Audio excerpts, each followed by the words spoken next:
Welcome back to East Coast DNA. I'm your host, Darcy Walsh. And today, viewers will be able to see that we have a few guests here today on the screen. It's the band known as Shiretown. So, welcome, Shiretown. Thank you. Happy to be here. So, now for viewers, I'm going to get into talking to Betsy a little bit, but we just had a conversation so I've scratched that itch for myself for a second. So I think just to be completely selfish here, I'm going to talk to Jess and Greg for a moment. Now I see the two of you are on camera together, and you have the same Yeah, last name. yeah. So We're a lot not of brother and sister. assumptions, yeah, assumptions can be made. Well, we could have did the white stripes thing and just let people guess, I suppose. But, Yeah. We should have done that. Yeah. yeah. In our entire career, we should have done that. Yeah. So now Ambiguous. I am familiar with the band, being that I'm just in Pictou County. So I mean, proximity wise, I've definitely heard of you over the last couple of years. And I did, I think through like social media channels, advertise Shiretown had a single out there not that long ago. And we are here to talk about the new EP. But I want to get into the history a little bit. So if we start with the two of you, now did this coupling exist before the band? I'm assuming it did. It did, yeah. We've been together 20 some odd years. Okay. Um, and yeah, our kind of musical collaboration started then, writing, performing, Hmm. in duos as a duo and in different bands. But yeah, it's been a journey. This is just one little iteration of it, How actually. many years, like I mean, you've been a couple and you've been musicians for a longer period of time, but if we focus on the Shiretown band itself as a, I guess it's in some cases it's appropriate to use the word project, but in this Mhm. case I feel like it's more of its own thing. So for Shiretown, when did that kind of birth? As like, when did you transition from being a couple that plays together to a band and you're looking for other members? Yeah. Okay. So, like 20 minutes after we met, we started playing music together.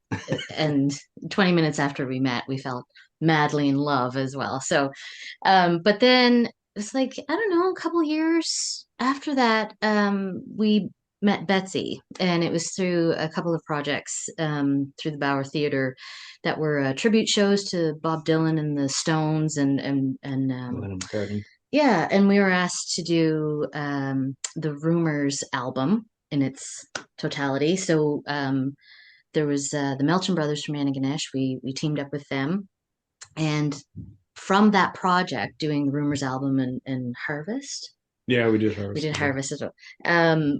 We just liked playing together, so we were a full Mhm. band at that point, with a different name. So we were Blue Flower Coventry back then. Okay. Um, Jefferson Shiretown is what we were, and now we're just Shiretown. Anyway, so we moved to Banff. We had babies. We raised them, and now the baby boy that we had is the drummer in the band.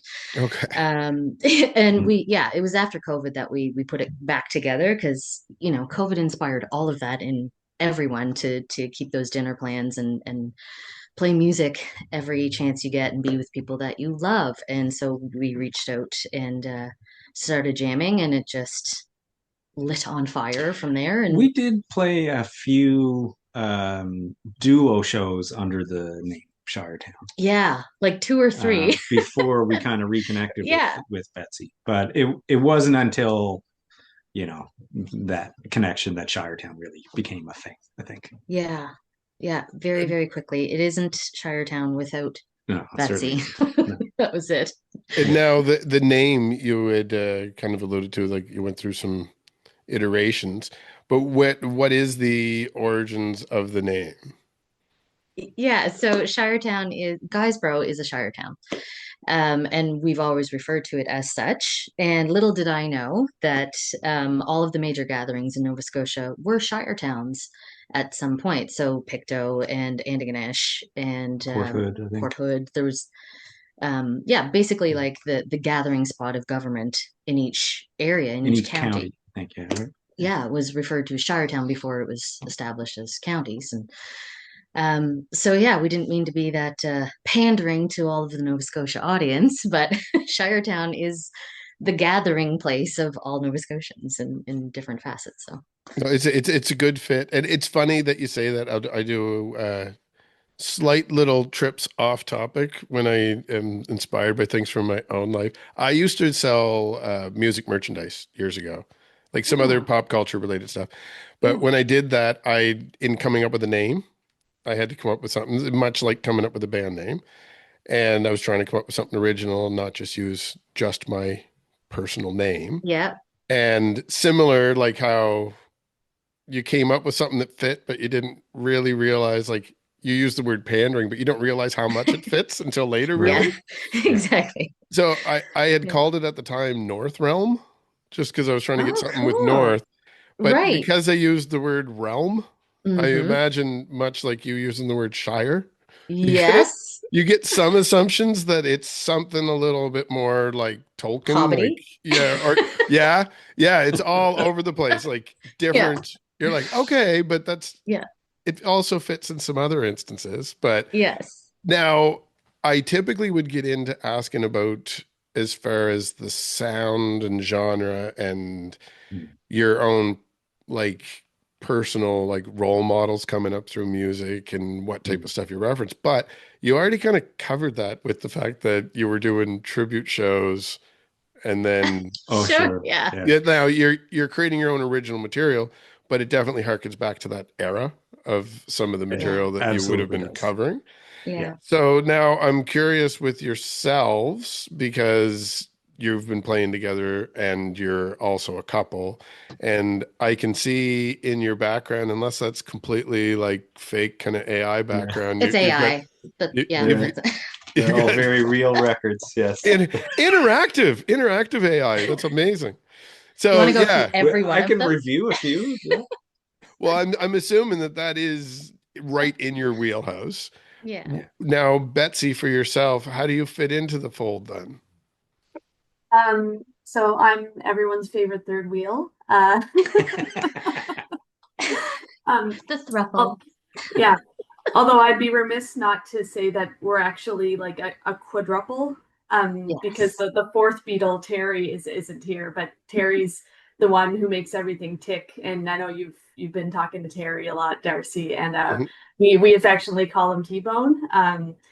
A lot of the kind of milestones we've hit as a band would not have happened without Terry. So little shout out to T-Bone. I'm sure it won't be the last Yes. in this None interview. of this is possible without Terry. We would just be in our pajama pants jamming in the living room. We would not be a business. We would not be. Yeah. Yeah. Yeah, but anyway, so you were asking about musical influences. Is that right, Darcy? And kind Yeah. of how I fit into the mix musically. So I spent many years like really steeped in bluegrass. And I come from, a very like East Coast folk tradition. In my family was always surrounded by acoustic guitars and people singing in harmony. Um, and as these guys were too. So I feel like we kind of came to our music together organically through our folk roots, but we also kind of have a rock and roll thread that runs through us. And when you're as old as we are, you've kind of gotten around the scene musically, right? And even thinking back to the days of like Chuggles and Antigonish and the Trues, there's like many like it's this whole kind of constellation of musicians and music that sort of we were always a part of before we found each other. And rock and roll is very much a strong current in that, as well as kind of the hippie music of our parents. um, so that's why it's kind of hard to talk about our music in terms of genre, because yeah, like we're bluegrass, we're country, we're rock, we're psychedelic, we're flower power, we're all of that, and then some other intangible thing that's just Shiretown. Hmm. I do find it funny, the way the ebbs and flows for genres too. Like we're talking about references and influences that like are somewhat dated now, like they're For sure. further back. But the bands that I interview that are new, up and coming, like some of the people that are like just coming out of college, or even in some cases just coming out of high school, when they start dipping their toes into different genres, because the musical landscape for digesting as a fan is so different these days. Very much There's so. little pockets everywhere where it's like eccentric music tastes. Like you'll get some kid that's really into like really old jazz or something. But Yeah. I do see, like you mentioned psychedelic, and you don't hear a lot of people specifically talking about psychedelic rock in newer projects, Mhm. Yeah. but I do come across it, and it's a little varied. It's a little darker than maybe some of the older stuff would have been, but vocally, and I really ran into this when I was listening to the new recordings too, because I listen to so much new music. I do find that even though I know the influences are from like 60s and 70s, it really is a pocket out there now of people that are trying to do that style. But I think it's been so long that some of the younger artists don't know the source material that you would have grown up with. For sure. For Yes. sure. So Yeah. in some instances, they're almost mimicking, whether or not they realize it, they're being influenced by people like yourselves that they maybe had seen over the years and didn't even realize they were digesting that Yeah. as a new For sound. sure. Yeah. But Absolutely. I find that's the way influences kind of work. Like, I grew up learning all the British blues, guitar players, whether it was Clapton or then like, David Gilmour, Mark Knopfler, all that stuff. But that was influenced by the Chicago blues guys. Yeah. So it was, I was absorbing all that stuff without really knowing any of that until I discovered that. And I was like, oh, okay. Like tracing the lineage back kind of thing. So maybe they're just sort of at step one and all of that stuff is coming in, but not Yeah. directly, Yeah. Yeah. Yeah. That's something I'll be excited for, having these conversations with some of those artists Mm. in like 10 years or something. Like when Wow. they've kind of been out Yeah. there and got that experience that like Yeah. Betsy was kind of talking about. Yeah. And Where for you've better or for worse, like they've been handed a very interesting time to be creating music, Mhm. Yes, right? absolutely. So I can't wait to see, the messengers of this time. It's Yes, gonna be, absolutely. yeah, very cool. Now, for yourselves as a band, because like we were talking about stuff that you did as tributes, but with this material where you have original content yourselves, do you find that happens to yourselves as well? Like I know as we all get older, it's easy to get into routines, and maybe sometimes the record collection dwindles a little bit over time, or Mhm. maybe it gets put in a box in the back of the closet. And so maybe your influences don't change that often because it's the stuff that you knew when you were really into it. But it seems like yourselves, like I said, I'm familiar with you from different reasons. Mhm. Mm. So it seems like you're quite active in your own fandom outside of being musicians. So Oh, very much so. have you found that your own influences have shifted so that when you're doing new material, like the new EP that we'll get into in a minute, but when you're doing new material, do you find that instead of just the stuff that maybe you grew up with in high school or Mm. in your earlier days, is it a little varied now because you maybe have some modern influences that are seeping in? Wow, that is a fantastic question. Mm. Our son, who is 19, he's a huge influence on what we hear of his generation because it's playing in his room or whatever. So I became a huge Greta Van Fleet fan immediately. Um, and I'm even gonna say I like them better than Zeppelin. I'm just Hmm. gonna put it out there. That's my hot take. These beautiful little androgynous rock stars are coming here to save the planet. So that's Yeah. my take. Anyway, um, Yeah, I think like definitely sitting down and playing a tune like Pay Dirt, it's a throwback, but it's also because they are creating their own throwback. I think Hmm. it's all just this big garden salad, the stone soup of vibe, really. Mm. And I think that expands to all genres. So I just went to a Terry Clark and Paul Brandt concert last night in Truro. Cool. Yeah, and they did Linda Ronstadt tune. And it was huge and everybody was singing along. And I was like, do they know it from Linda Ronstadt? Do they know it from Terry Clark? Do they know, and the age group there was a 10-year-old there and 70-year-olds. And so, yeah, I mean, for me, I'm not getting as much new music as I'd like because I'm not really up with how you get music. I am a Hmm. big fan of radio, but where did they go? Mm. I know.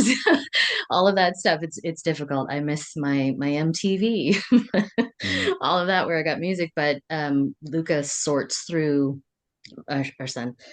He sorts through all of the vast amount given to 20-year-olds Hmm. and gives us the best of that Yeah. stuff. So we're really lucky to have him filter it for us. But it definitely shows up in our writing now. I think So sonically,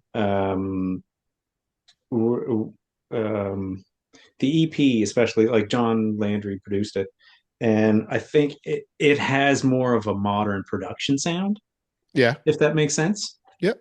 Um, I'm not so sure. Like, well, I mean, I shouldn't say that, I guess. I am influenced by newer things that I hear, and I'm constantly, you know, trying to hear new stuff.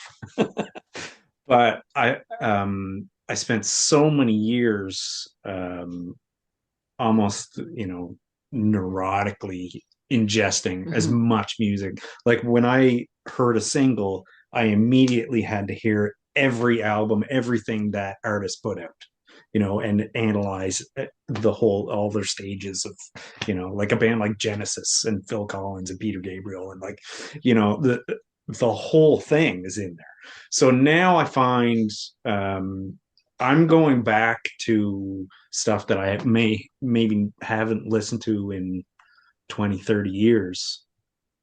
And it's like coming back into play and coming Hmm. out in different ways, Mhm. like, Yeah. yeah, I don't, Yeah. Yeah. Exactly how you were saying too, bumping into that stuff. yeah. Just to add to that, like I think the way that people consume music now has kind of given the chronology of music a different meaning. Like we used to kind of access music chronologically, like right, like Yes. a band would come out with new music and everybody would listen to it. Whereas now I feel like stuff shows up in the algorithm that's like brand new, but also really old stuff shows up. And so I have a 13-year-old daughter, and kind of similar to you guys, like she's the reason I hear a lot of newer artists, like Chappell Roan, for instance.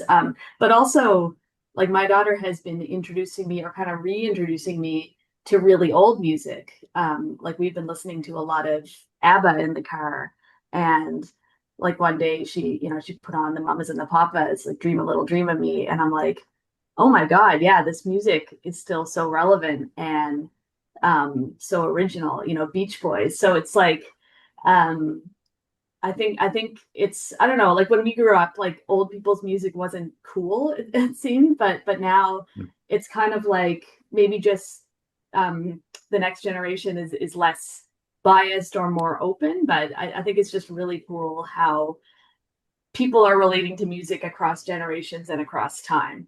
Agree. Mm.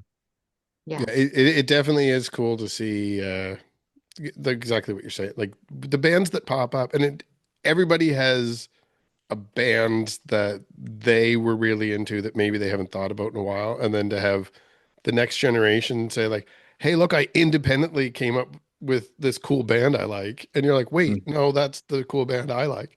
It is Yeah. it is a cool full circle Yeah. moment, like when it does happen, but it does seem kind of to your point there, Betsy, too. Like this is the generation that's happening with. Like it's Yeah. happening That's a now. So, beautiful thing. It yeah, really yeah. is. No, it is amazing, and it is really producing a lot of interesting sounds out there too. So For sure. I'm curious to see where that all goes. But Ghosts in this House. So how did the whole EP come about? Like, because you were already a band, did you have songs that you had kind of been building for a while, and then you're like, well, we got to sit down and record? Or did some kind of inspiration hit as like a concept album, or what are the origins of the actual EP?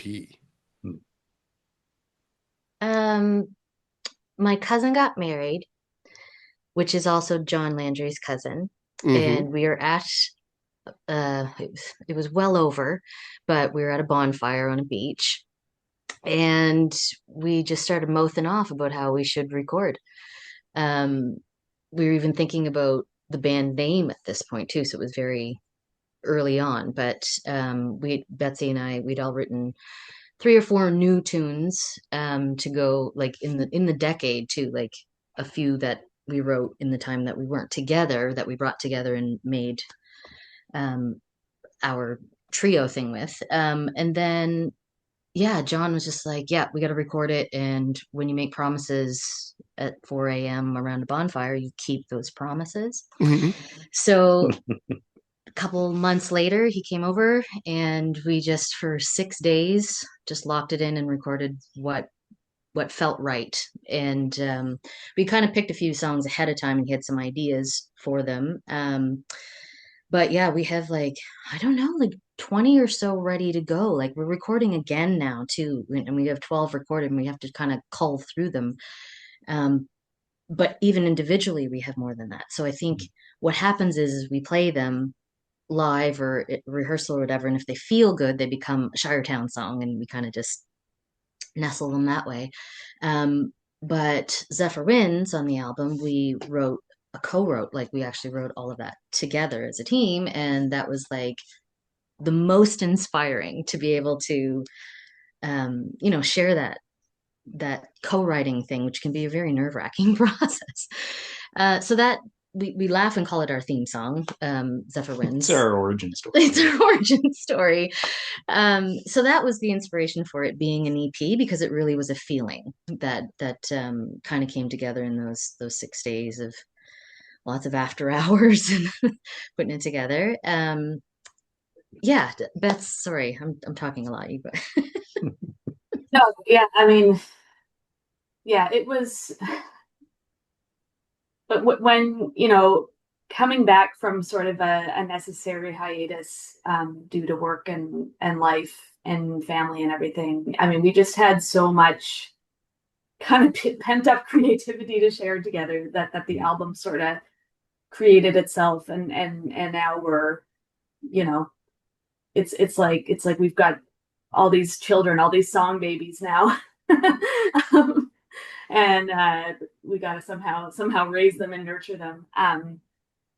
Yeah, I don't know. I think I see Ghosts in this House as a celebration of us and of music and of love and of that creative spark that never really left us. Even as Jess and I toiled away in our political roles over the years, all of that kind of became soil for what we were destined to grow together.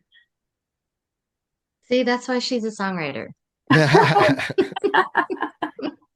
Love it. Yeah. Well, I could have also said, that was the shit that proved to be the fertilizer. Whatever, I bought it. I like that too. The compost of our lives. Yeah. Yeah. I think we did have a bunch of material that had been kind of accumulating for a while, and Betsy did as well. So there is a lot of that in Shiretown that we kind of brought from that time away from each other. But then we did collaborate when we got together. These five songs pick themselves. All of the songs on the EP are new. Yeah. New rights, whether they were co-writes or individual rights. It's kind of new stuff. And now I should, for some viewers, I mean, if there's people watching this and they hear Jon Landry's name and they're like, that sounds familiar. That's that guy. That is the guy that you're thinking of. So it's Jon from Stanfields, and he has worked with a lot of artists and kind of I'm sure that his influence seeps in there a little bit because I listen to a lot of different genres, but a lot of East Coast music that I was listening to independently, especially when I started doing this project a few years back, I started noticing John's name popping up quite a bit. Sure. And I realized that that is because there's something about his touch on a project that Right? obviously my brain likes Yeah. it. And it Yeah, doesn't, absolutely. you don't have to tell me that it's him, and I may not even recognize it right away, but anything he touches, I seem to like. And he Yeah. does hop around a little bit outside of his own project. He does hop around a little bit for genres. So people may be surprised where he pops up sometimes, but For sure. Yeah. Yeah. great person to have to collaborate with. And I know that he isn't always as active in the music scene like in 2025 as he would have been a few years back. Right. So great to hear his name out there. And I love to hear that he's active because, like I said, he does bring something to those projects. But it sounds like the EP itself, kind of the process of putting it together inspired you to keep going because you had Mhm. mentioned you have more songs recorded. Is John along for the ride for like on the production end with those songs as well? Or Yeah, we don't do anything without our audio doula, is what we I like I, to. I love it. You got a nice little tight-knit family, like Oh it's yeah. the Yeah. Shiretown family. So It It really and is. I that's love really that. what it was. Yeah. Like, you know, the music business side of stuff was never anything that from the beginning any of us were interested in or good at. And so Hmm. that's also why T-Bone is magical.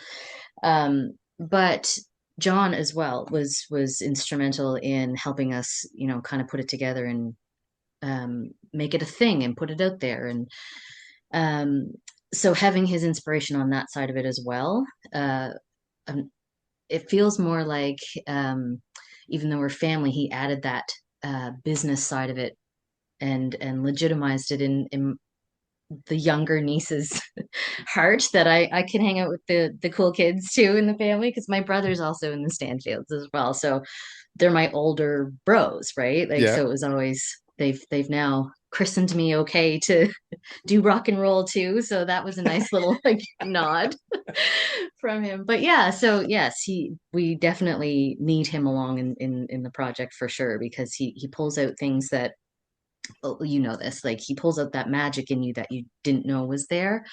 um you know, because when we listen back to the album, there's nothing on it that we couldn't have done. But it did, some of the things didn't dawn on us. Yeah. Especially in the song Lavender. I was singing it very big. It was going to be a very Greta Van Fleet kind of tune, Hmm. you know, 6/8 big swell kind of thing.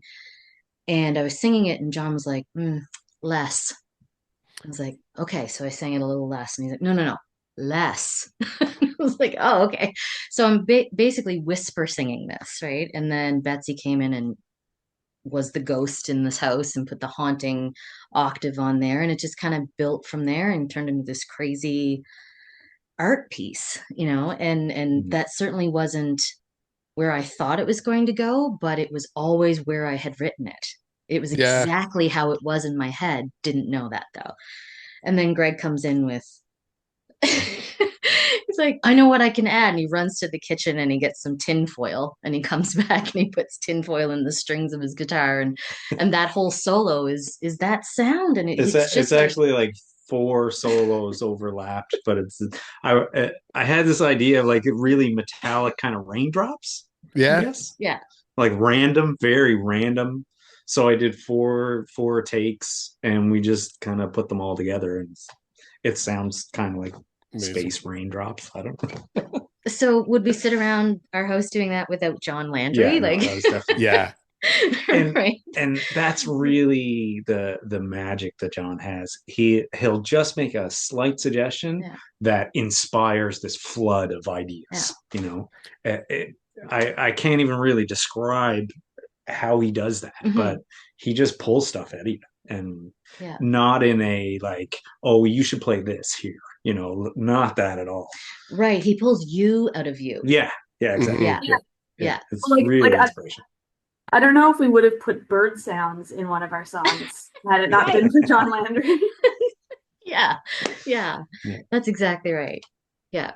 Yeah, it's great to because Very creative. I've slowed that down a little bit this fall with the volume of episodes that have been coming out, but it's because I've been a little bit more involved capturing some of the behind the scenes. Mm. So those kind of moments I'm starting to see more often. I love hearing them in this format, but to kind of be a literal fly on the wall and Yeah. actually see some of those play out, Yeah. it gives such a different, like, I'm sure that the way we're describing it for anyone that hasn't had the experience, they understand what you're saying, but Mm. to actually witness that happen in front of you, like, and I'm sure you Yeah. see it with each other where like you're talking about Greg with the guitar, like that's a story now that you're always going to have about that happening, Yeah, Right. for sure. right? Right. It, Yeah. it's something to do with having setting up the environment of creative peoples that are of a similar mindset and a safe space for you to be creative where Mm. it's like it's okay for you to say, look what I'm going to do, and then you do, like, nobody's like, why are you in the kitchen, Right. Right. why are you digging the tin, you're just doing it. Yeah. And Yeah. I was like, yeah, that's freaking cool because it is Yeah. cool. Mm. It is So cool. Yeah. it is fun to see that like I say, when I mentioned before we start recording, I do a lot of marketing and PR side stuff, which just makes sense because I'm a content creator working in this field. But Yeah. originally, when I started off, it was just to interview artists like yourselves to kind of maybe give you a little bit more exposure if I could Mm. do anything there at all. So You're doing a lot, sir. I Hats off. I still love doing all of that, but it really is to capture those moments or to witness those moments is it's a completely different level. Like it's more Mm. so than just telling the stories, to see them play out is Mhm. wonderful. And I love hearing what's happening in your camp, and the fact that you have even more material is super exciting because it means you're not going away anytime soon.